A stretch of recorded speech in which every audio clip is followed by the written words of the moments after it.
Etong huling pambato natin, pare, pambato to ng mga taga Marikina. Tama, kahapon lang pare sila nanalo. Ice man. Tingnan natin kung kasing lupit ng ginawa nila kahapon ang ihahataw nila ngayon. Let's watch this. Rock and roll!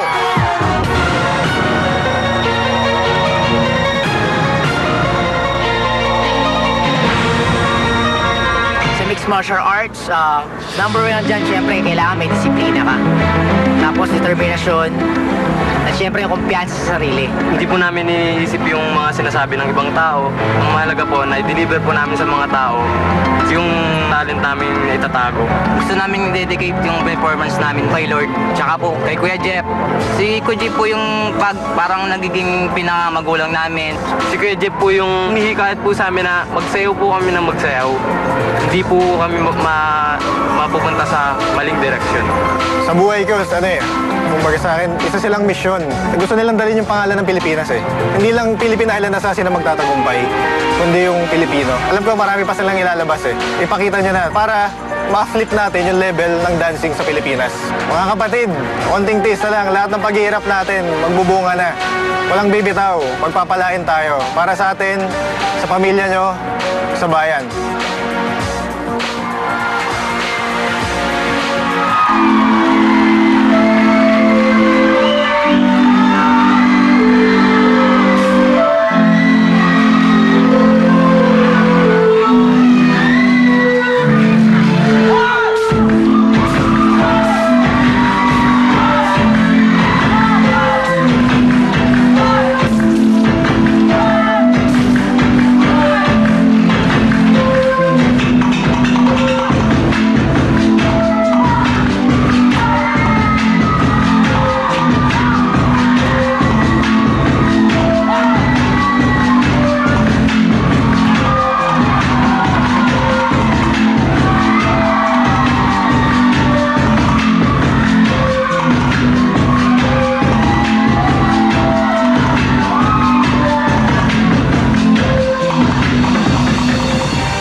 Tumayo ang ating Madlang People, hindi pa pinapaskor. Na-amazing Diba? na! Teka lang. Umiiyak si Bong! Sandali lang.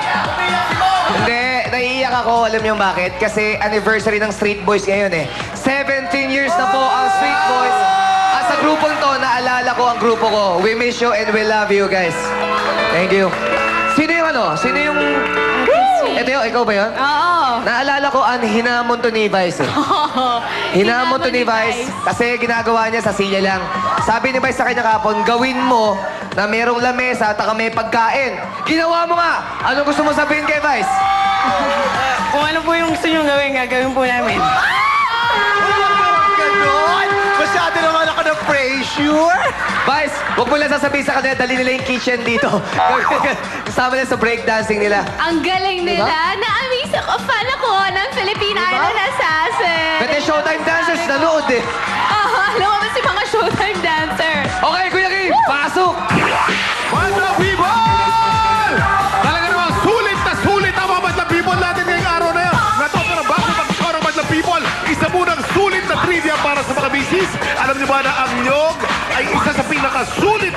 ingredients. Pwedeng panggata, langis at para sa buhok o di kaya na may pambudbod sa bibingka at iba pang kakanin. Sobrang sulit talaga, parang ang bagong Del Monte sauce. Sulit ang paborito niyo Del Monte. Tomato sauce, dinagdagan na ng sarap ng liver spread. Nakitipid dahil hindi na kailangan gumastos ng higit sa 30 pesos para lang bumili ng tomato sauce at liver spread. Ang Del Monte sauce sulit ay tomato sauce na all-in-one. Kaya so sulit talaga. Kaya naman, Madlang Bimol, ipakita natin ang ating sulit na